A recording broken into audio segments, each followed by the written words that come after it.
네, 안녕하세요. 저는 미얀마에서 사역하고 있는 한희준 선교사입니다. 그래서 이번에 원래 저 혼자 이제 방문할 계획이었는데 급하게 미얀마에 비자 문제가 있어가지고 저희 아이들 2명과 같이 이렇게 오게 됐습니다.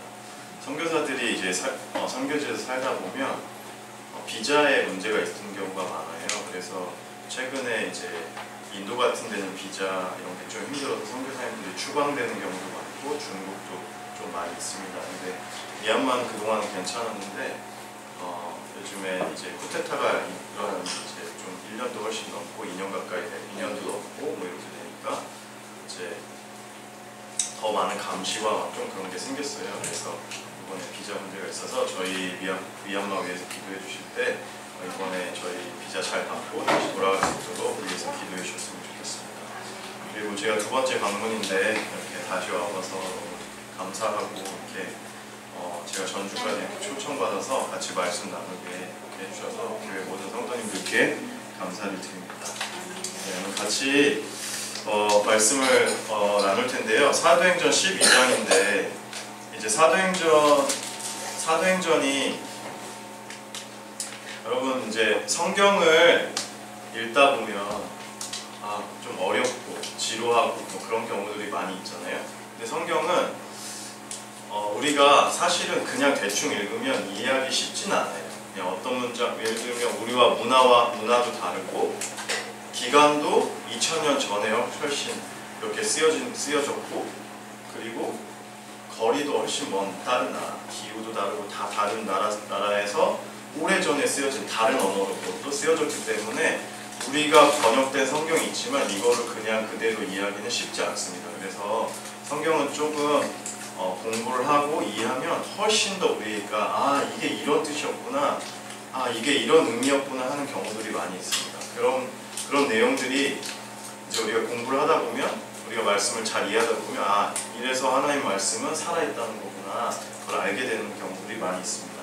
그래서 여러분 제가 지난번에 이제 재작년인가요? 처음 와서 이제 설교할 때 이스라엘과 한국의 문화적 차이 중에 특별히 글을 쓸 때 양식의 차이가 있다고 했는데 뭐냐면 한국 사람 말은 우리 말 중에 이런 게 있죠. 한국 사람 말은 끝까지 들어봐야 한다 이런 말이 있죠. 근데 그래서 한국 사람들은 막 이렇게 얘기하다가 마지막에 결론을 내는 경우가 많이 있다고 말씀드렸고 서양 사람들은 어떻다고 그랬죠? 앞에 먼저 결론을 딱 얘기하고 직설적으로 딱 얘기를 하고 그 다음에 이제 설명을 합니다. 한국 사람은 끝에 얘기하는 경우가 많고 그러면 우리가 읽는 이 이스라엘 사람들은 제가 어떻다고 했죠? 네, 첫 번째와 끝에 대칭되는 이야기를 해놓고 가운데에 메시지, 자기가 하고 싶은 얘기를 하는 경우가 많이 있다고 얘기했습니다. 그래서 사도행전 우리 1장 3절 한번 펴볼까요?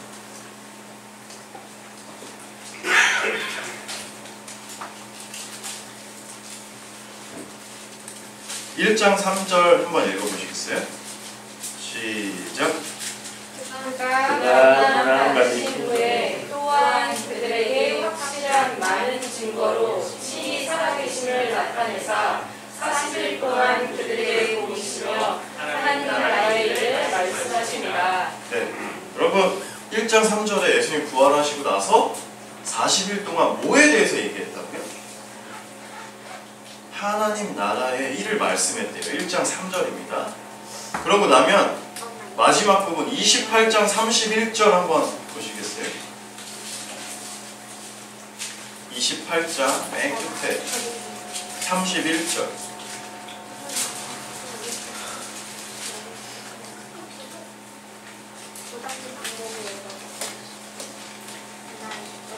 28장 31절 한번 읽어보겠습니다. 하나님의 나라를 전파하며 주 예수 그리스도에 관한 모든 것을 담대하게 거침없이 가르치라. 네, 바울이 하나님 나라를 전파했다라고 얘기하죠. 그래서 1장 3절에 하나님 나라를 일을 예수님이 부활 후에 가장 중요한 메시지, 핵심 메시지인 하나님 나라에 대해서 얘기하고 오늘 28장 31절에도 하나님 나라를 전파했다라고 하고 마무리하고 있어요. 그러니까 사도행전은 하나님 나라에 관련된 이야기가 있는 성경입니다. 그런데 그러면 이 사도행전을 여러 개로 나눌 수 있지만 오늘 본문 12장 전체가 오늘 이 사도행전의 중간 부분에 해당됩니다. 이 사도행전 앞뒤로 예를 들어서 사도행전의 1장에서 11장은 교회의 탕생과 이방인들에게 복음이 어떻게 전파됐는지 내용이 나오고 12장을 지나서 13장부터 28장은 전 세계로 이제 복음이 전파되는 바울의 1, 2, 3차 전도행을 통해서 복음이 전파되는 내용이 나와요. 그런데 그 사이에 오늘 말씀 우리가 읽었던 12장 말씀이 있는 거죠. 여러분 마음 안에 저 선교사님은 멀리서 와가지고 본문을 왜 이렇게 길게 이 성경 본문을 왜 이렇게 길게 했나 그렇게 마음을 가질 수 있는데 오늘 본문을 잘 보시면 우리가 사도행전 전체를 이해하는 데 많은 도움이 있습니다. 그래서 보이시나요? 네. 네. 자, 이쪽에서 될까요? 네. 오늘 본문을 보시면 화면이 잘 보셨으면 좋겠어요. 제가 좀 하겠습니다.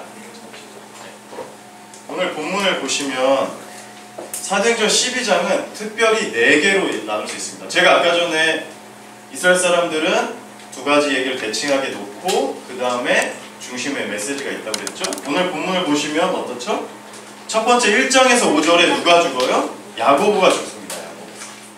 그리고 20장, 20절에서 24절에는 누가 죽죠? 아까 야고보를 죽였던 헤롯, 그 왕이 죽습니다. 그 사이에 어떤 스토리가 있는 거죠. 베드로의 사건과 그리고 교회가 기도했던 사건들이 있는 겁니다. 이해하셨죠? 여기까지? 그럼 우리 좀 디테일하게 한번 보도록 하겠습니다. 우리 1절 한번 읽어보실까요? 1절 잠깐 읽어볼까요? 12장 1절 오늘 본문 12장 1절 한번 읽어보겠습니다. 시작! 그때 헤롯 왕이 손을 들어 교회 중에서 몇 사람을 해하려 하여. 여러분 그때 헤롯 왕이 손을 들어 교회 몇 사람을 해하려 했대요. 죽이려고 했대요. 근데 앞에 그때라는 단어가 있습니다. 여러분 이렇게 이런 그때 이런 단어들이 나올 때 여러분 우리가 앞뒤 전문맥을 확인해야 돼요. 앞에 내용이 뭐냐면 앞에 내용에는 구제금을 전달하기 위해 바나바와 바울을 예루살렘 교회를 보내는 내용이 11장 29절에서 30절 이 앞절에 나옵니다. 오늘 본문에. 그리고 12장 25절에는 뭐예요? 바나바와 바울이 안디옥으로 돌아와요. 그럼 이게 우리한테는 별 문제가 없지만 여러분 기근이 나서 11장에 기근이 나서 어려움이 있어서 구제연금을 전달해 줬던 이 역사적 사건은 AD 46년에 일어난 일이에요. 몇 년이야? 46년도. 네. 그런데 이 야고보가 죽고 이 헤롯 왕이 죽은 이 사건은 44년도에. 그러니까 순서가 앞뒤가 안 맞죠. 네. 그래서 이거를 막 이제 사람들이 어떻게 해석하냐 막 이렇게 막 서로 막 다툽니다. 그래서 역사 기록에는 43년도에도 기근이 있었대요. 혹시 그것 때문에 그러니까 43년도에 간 얘기가 우리 11장 29절 30절에 있는 그 얘기가 아니냐. 아니면 또 어떤 해설자들은 43년도에 가서 44년도에 오늘 12장 사건 야고보이 죽고 헤롯 왕이 죽고 그 다음에 46년에 이제 바나바와 바울이 돌아왔다. 그러니까 이 사건은 역사적으로 맞다 막 이런 얘기들을 합니다.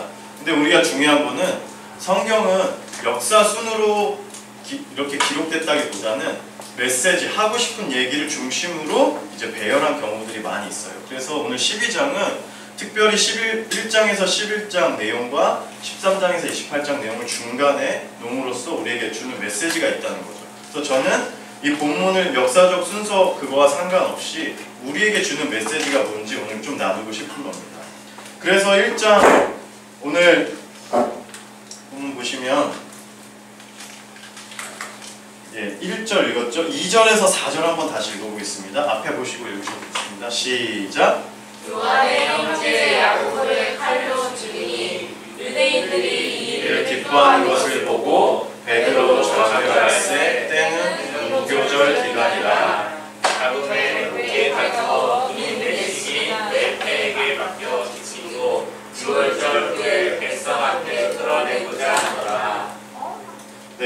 여기 보시면 무슨 기간에 잡혔죠? 무교절 기간. 그리고 4절에 보면 6월절 후에 이제 백성 앞에 끌어내고 있다. 여러분 무교절, 6월절 대략 알지만 어떤 건지 잘 모르시잖아요.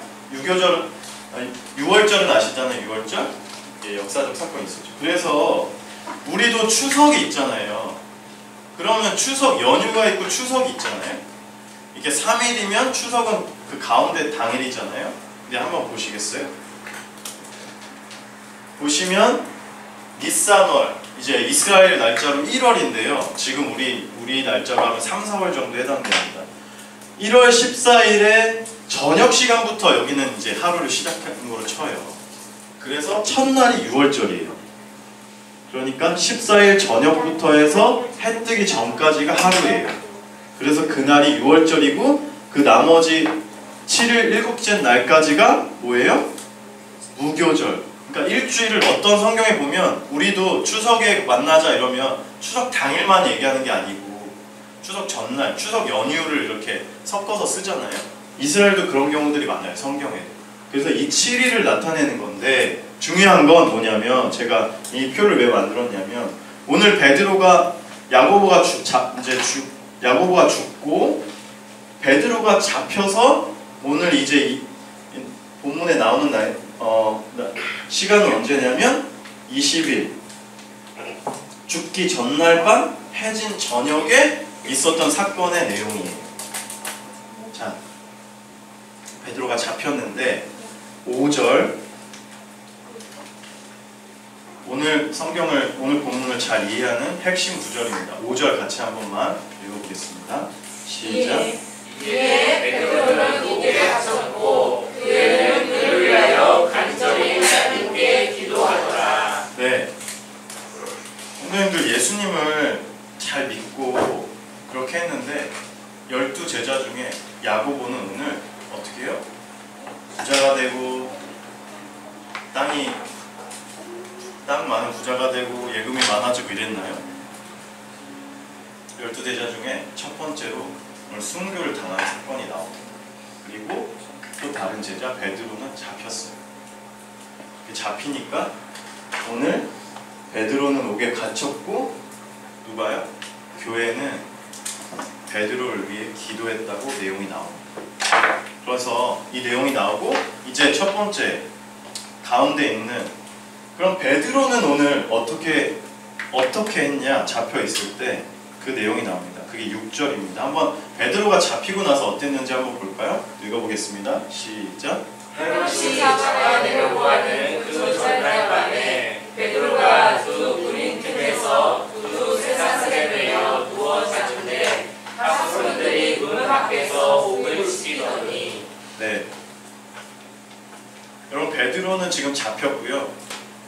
좀 전에 얼마 전까지 같이 사역하고 했던 야고보가 왕한테 칼에 맞아서 죽었어요. 군사대. 그리고 자기는 잡혀 있습니다. 이제 내일 6월절 무교절이 끝나고 나면 이제 죽는 거예요. 근데 이 사람이 밤에 뭘 하고 있죠? 죽기 전날 밤에 자고 있어요.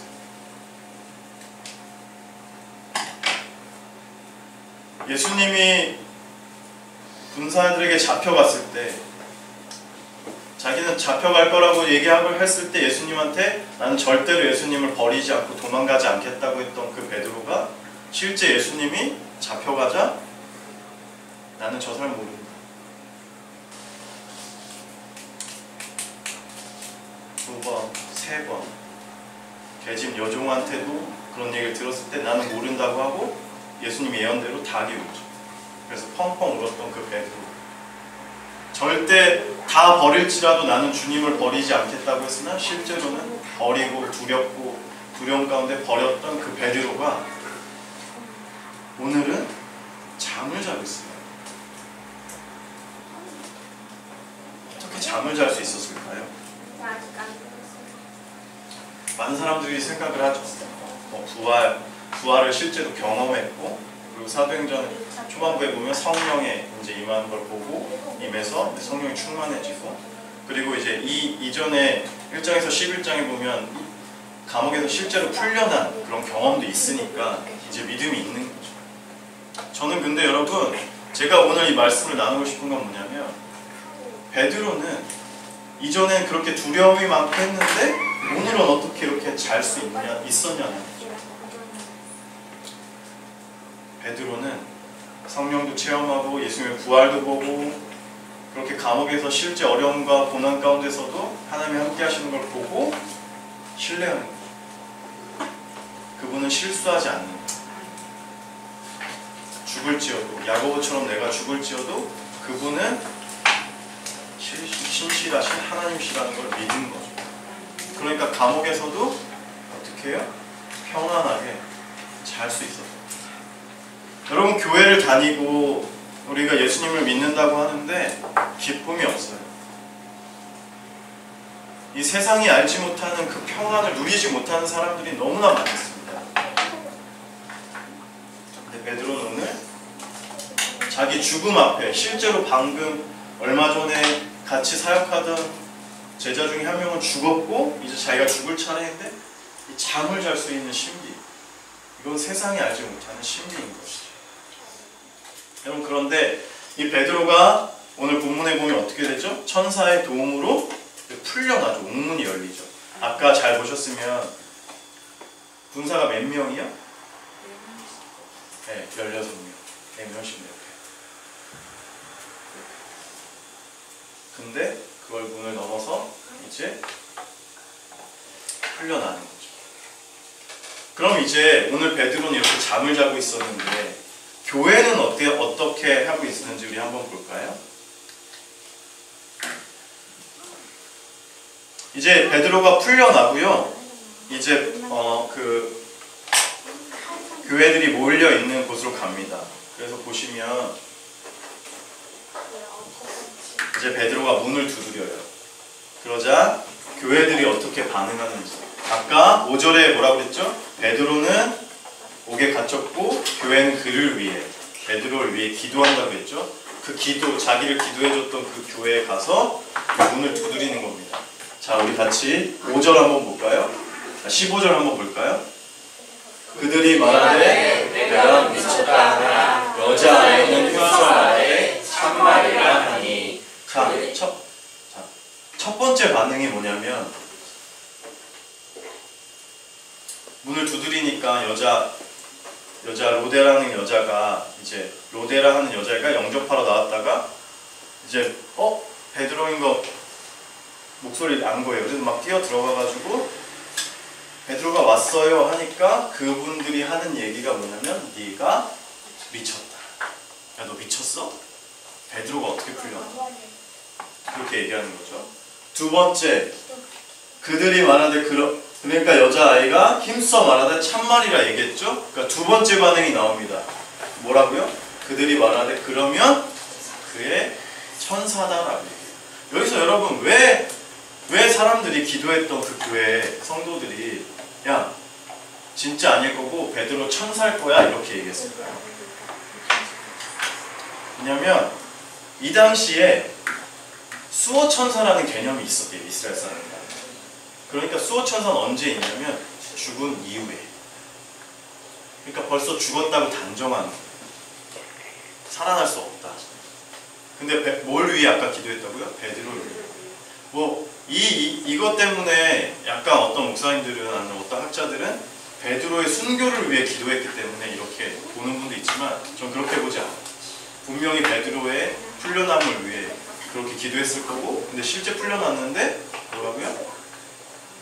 믿지 않았다. 네가 미쳤다. 그리고 그의 천사일 거다. 이미 죽은 거로 단정하고.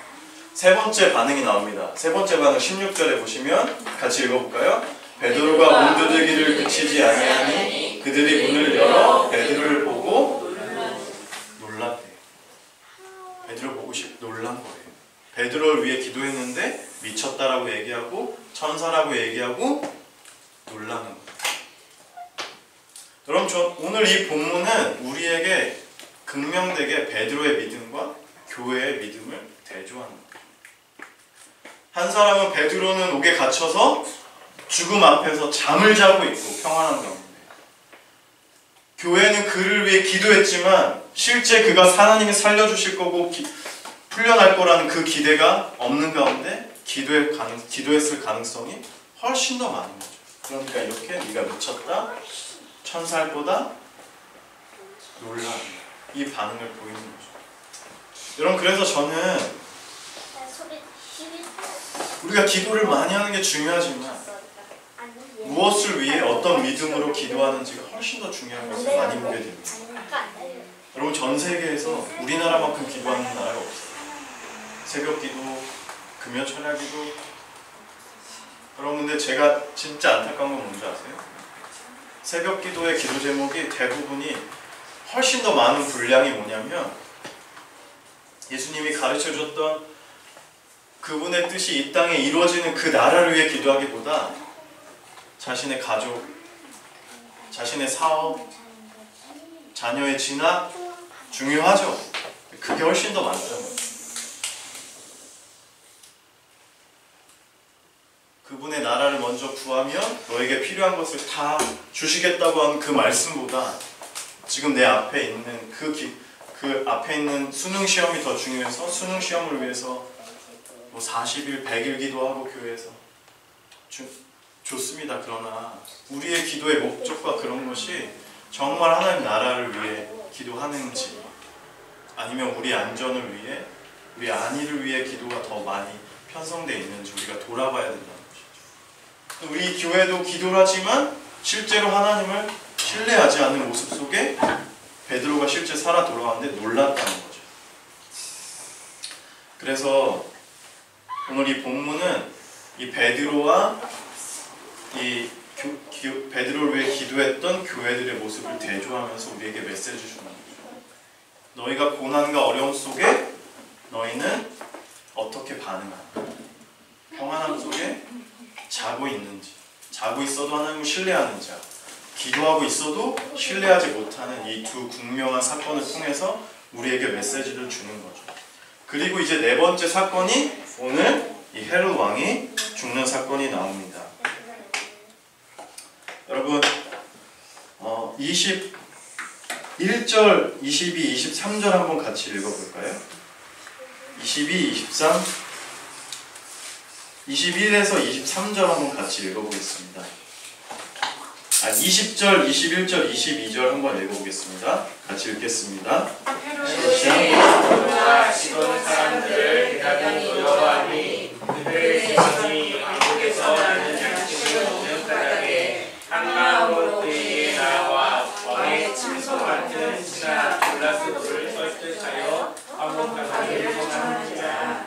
헤롯이 나를 택하여 왕국을 누리고 단단히 하자 백성에게 용서하니 백성들이 그의 노래에 이것은 신의 소리요 사람의 소리가 아니라 하거늘.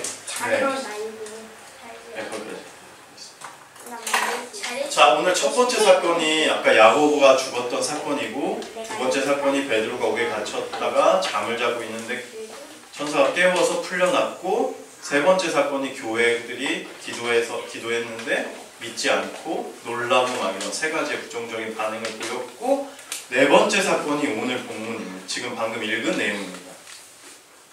뭐죠? 두로와 시돈에서 경제적인 문제가 있었어요. 그 헤롯 왕하고. 여러분, 근데 헤롯 하면 헤롯이 성경에 되게 많이 나오잖아요.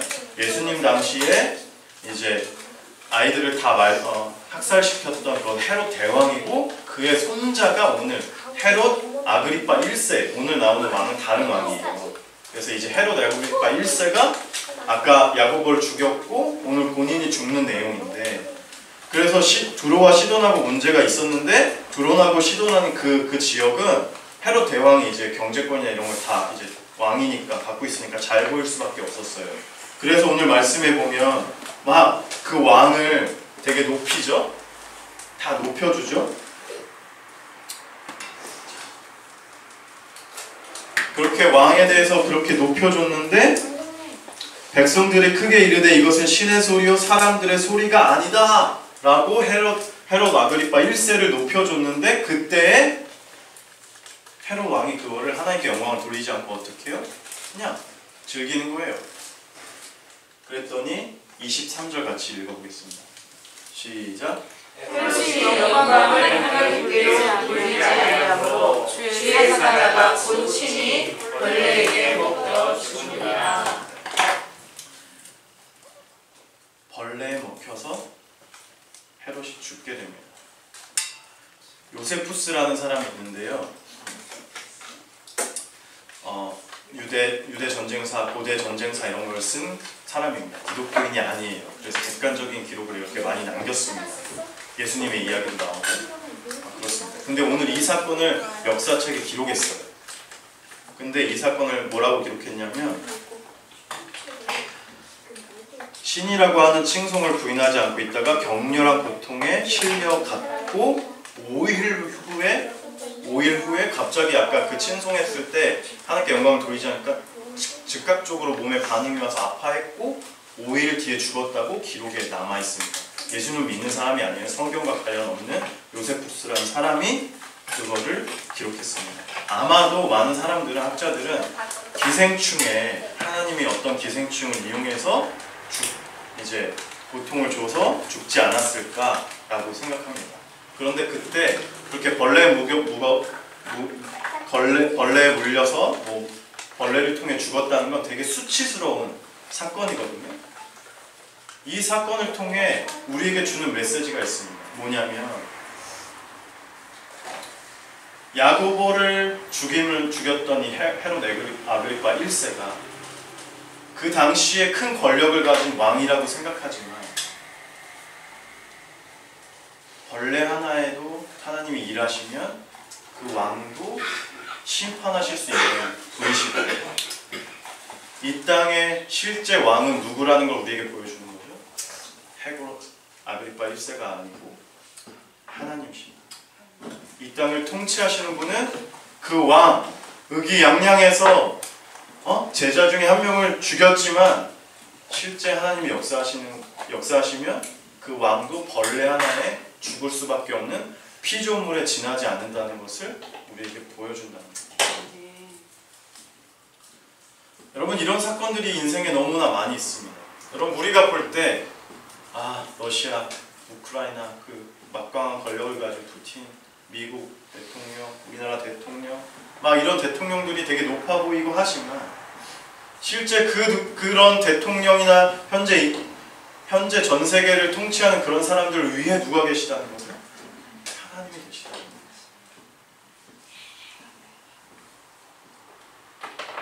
여러분, 예수님이 미가서 5장에 보면 예수님이 베들레헴에서 태어난다고 예언이 돼 있어요. 근데 예수님이 태어나기 직전에 예수님은 어디 계셨어요? 베들레헴에 있지 않았습니다. 근데 그때 하나님이 들어서 누가복음 2장 1절에 보면 어떻게 해요? 호적하라고, 세금 징수를 위해 호적하라고 니네 고향으로 가서 호적 등록해. 이제 호적 제도가 없었는데 호적제를 그때 시행한 거예요. 2장 1절에 보면 누가복음. 그래서 예수님이 어디서 태어나요? 베들레헴. 그 황제는, 그 왕은 그냥 명령 내렸겠죠. 그러나 그 역사를 주관하시는 분은 누구라는 걸 우리에게 보여주는 거예요. 하나님이시다. 예수님 이전에 북이스라엘과 남유다로 솔로몬 시대 때 이스라엘이 나눠지고 722년에 예수님 BC 722년에 북이스라엘 무너지고 586년에 남유다가 멸망하죠. 그리고 너희가 잡혀갔다 70년 만에 돌아올 것이다 라고 예언해요. 그래서 남유다는 바벨론이란 나라한테 나라가 뺏겼습니다. 우리가 일제시대에 뺏겼듯이. 근데 우리는 일제에 뺏겼다가 다시 찾았잖아요. 근데 이스라엘은 바벨론한테 나라를 뺏겼는데 그 바벨론이 또 다른 페르시아한테 나라가 뺏겨요. 그러니까 내가 식민지로 나라가 뺏겼는데 또 다른 나라가 거기를 점령한 거예요. 예를 들면 우리가 일본에게 점령됐는데 다른 미국이 또 다시 점령해서 우리는 미국 식민지가 된 거예요. 그래서 페르시아한테 나라가 다시 이제 넘어갔는데 패권이 그때 고레스라는 왕은 어떻게 해요? 돌아가. 그래서 고레스 측량 들어보셨죠? 170년이 됐을 때 하나님은 고레스 왕을 통해 돌아가라고 얘기하십니다. 우리가 볼 땐 고레스 왕이 그 당시에 최고의 권력, 느부갓네살 왕이 최고의 권력, 헤롯 왕이 로마 황제가 최고의 권력인 것 같지만 오늘 본문을 통해 뭐라고요? 이 왕도, 이런 왕도 벌레 하나에 죽을 수밖에 없는 내 피조물이라는 것을 오늘 이 12장 본문을 통해 말씀하고 계신 거죠. 그래서 너희가 야고보가 죽는 어려움 속에서도 좌절할 것이 없다. 그런 어려움이 오고 힘든 일이 있을 수 있지만 결국은 이 땅을 주관하고 다스리시는 분은 그런 왕들이 아니고 권력자들이 아니고 하나님이시라는 걸 우리에게 오늘 말씀을 통해 보여주시는 거죠. 그래서 24절이 오늘 말씀의 결론인 거죠. 읽어보겠습니다. 시작. 하나님의 말씀은 흥하여 더하더라. 네, 사도행전에서 이런 하나님의 말씀을 흥해서 더했다라는 문구가 곳곳에 나와요. 6곳에. 어려움이 있고 힘든 일이 있는 상황이겠지만 하나님의 말씀은 더 흥황했다. 오늘 말씀에 나오고 총 사도행전에서 6번 비슷한 문구가 나옴을 통해서 사도행전에 어려움들이 있는 상황이지만 하나님의 역사는 계속되고 하나님은 통치하신다. 그 말씀을 읽는 우리에게 좌절하지 않고 이 땅의 주인이 누구인지 우리가 알아야 된다는 것을 오늘 말씀하고 있다는 거죠. 그래서 저는 여러분 이 땅에 우리가 살고 있지만 결국은 이 땅에 그런 높은 사람들이 이 땅을 좌지우지하는 것이 아니고 하나님이 통치하시고 이 나라뿐만 아니라 우리 개인의 삶도 하나님이 통치하시길 원한다는 것을 기억하셨으면 좋겠습니다. 그래서 오늘 우리가 본문 중간에 봤던 본문처럼 기도는 열심히 하지만 믿지 않는 그런 모습이 아니라 베드로처럼 죽기 전날 밤 잡혔지만 잘 수 있는 평안을 누리셨으면 좋겠습니다. 시편 23편의 양과 목자의 비유에서 양이 푸른 물가에 누이신데요. 그 목자가 눕는데요. 목자가 양을 눕게 한대요. 여러분 양은 누울 수 없는 존재예요. 왠지 아세요? 양은 누우면 일어나지 못해요. 영상 같은 거 보셨는지 모르죠. 엄청 힘들게 일어납니다. 양은 누워서 이리가 오면 바로 잡혀먹는 거예요. 그럼 누울 수 없어요. 근데 목자를 신뢰하니까 어떻게 해요? 이렇게 해라. 이거 장수꾼 경우가 이렇게 죽음 앞에서 잘 수 있는 거예요. 이렇게 우리 사업이 좀 안 되고 내가 하고 소원했던 일들이 잘 안 돼도 그분은 신실하시다. 여러분 제가 선교를 미얀마 갔는데 최근에 비자 문제뿐만 아니라 무슨 일이 일어나면 전기가 12시간이 안 돼요.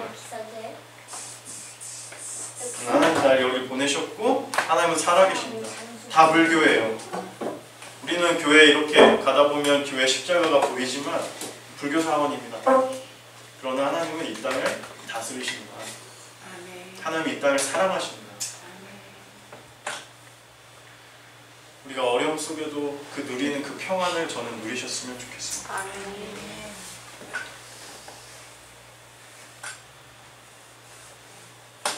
마지막으로 한 분을 소개하고 같이 기도하는 시간 갖겠습니다. 호레이스 스페포드라는 사람입니다. 이분은 1838년에서 1876년에 이제 태어나서 돌아가신 분인데요. 1888년에 돌아가신 분인데 이분은 뉴욕에서 미국 사람이에요. 뉴욕에서 태어난 사람이에요. 근데 이분이 어떻게 생겼냐면 이렇게 생깁니다. 무디 목사님이라고 들어보셨죠? 미국 운동이요. 그분의 재정 후원자였고요. 재정 담당도 하셨고 이렇습니다. 그리고 재산이 좀 있었다고 합니다. 그리고 자녀들도 있었고 자녀들이 딸이 4명, 아들이 1명 이렇게 있었는데 4살짜리 아이가 열병으로 죽었습니다. 그리고 그 1871년에는 이렇게 투자했던 그 별장 이런 게 시카고에서 1871년에 이제 불이 엄청 크게 났었대요. 근데 그때 그 투자했던 그 별장이 불에 탄 거예요. 그래서 재산의 대부분이 이제 없어진 거죠. 그리고 아이도 한 명 죽었고. 그래서 막 힘들어하고 있는데 무디 목사님이 어디 영국에서 집회를 하게 되었어요. 그래서 사람들이 이제 건의한 거죠. 영국도 여행하고 가서 무디 목사님 집회도 참석하면 좋겠다. 가족 다 같이. 그래서 11살, 9살, 5살, 2살 딸 4명과 부인과 가려고 준비를 하고 있었어요. 그런데 이제 일 때문에 자기가 할 일이 있어가지고 이제 가장이니까 먼저 보내고 같이 가면 좋은데 갑자기 이제 일을 하게 돼서 먼저 보내고 일 때문에 자기가 남아서 처리하고 가겠다. 배를 태워서 보냈습니다. 몇 살이요? 부인 11살, 9살, 5살, 2살 우리 어린아이들처럼. 근데 가는데 이 배가 미국 배가 영국 배랑 부딪혀서 사고가 난 거예요. 그래서 226명이 죽고 87명만 구조가 됐습니다. 실제 사건. 근데 여기에 그 4딸이 죽었어요. 나중에 뉴스에 막 나오고 하는데 연락이 안 되는데 전보가 하나 왔습니다. 부인한테. 아이들은 다 죽고 나만 살아남았다. 그래서 그 사건 이후에 이제 스태포드가 너무 마음이 아프고 낙심되지만 부인을 이제 막 데리러 가기 위해 낙심하고 있을 부인 위에 배를 타고 이제 가는 거죠. 그래서 그 영국으로 가는 그 길, 부인이 있는 그 길 거기로 가는데 대서양 한가운데를 지나는데 그 선장이 갑자기 배에서 이제 얘기를 하는 겁니다. 이 지점이 그 배가 사고 나서 220명이 죽었던 이 지점입니다. 자기 딸이 다 투장된 그 지점을 가리키면서 설명을 해줍니다. 그래서 믿음이 좋았던 스탠포드가 방에 들어가서 원망하면서 하나님한테 울면서 그렇게 기도를 했답니다. 원망이 들겠죠. 그러고 나서 그 다음날 아침에 이제 배 밖으로 이렇게 나가서 경치를 보는데 그때 하나님이 평안을 주셨다. 그래서 그 평안으로 작사한 노래가 이겁니다. 내 평생에 가는 길 순탄하여 늘 잔잔한 강 같은지 큰 풍파로 무섭고 어렵든지 나의 영혼 늘 편하다. 내 영혼 평안해. 내 영혼 평안해. 저 마귀는 우리를 삼키려고 입 벌리고 달려와도 주 예수는 우리 대장되니 끝내 싸워서 이기리라. 내 영혼 평안해. 내 영혼 평안해. 여러분, 저는 여러분들이 예수님을 믿고 교회를 다니시면서 이 세상이 알지 못하는 평안을 누리셨으면 좋겠어요. 죽음 앞에서 전날 밤에 잘 수 있는 그 평안. 이 자녀가 다 물에 수장됐지만 그분은 신실하시다. 그분은 신실하다는 걸 믿고 이렇게 평안하다고 고백할 수 있는. 여러분, 우리는 예수 믿으면 다 잘 된다고 생각해요. 아니에요. 야고보는 죽었어요. 예수 믿다. 그게 예수 믿는 사람들의 삶입니다. 많은 교회들이 예수 믿으면 뭐 다 잘 되고, 그건 여러분 가짜 복음입니다. 예수 믿다가 잘못될 수도 있고 잘 될 수도 있는 거예요. 그러나 확실한 거, 오늘 본문 통해 말씀하는 거, 하나님이 이 땅을 통치하신다. 저 왕이 야고보를 죽였지만 하나님은 일하시며 벌레를 통해 저 왕도 손보실 수 있는 이 땅의 진정한 왕이시다라는 걸 우리에게 말씀하신다.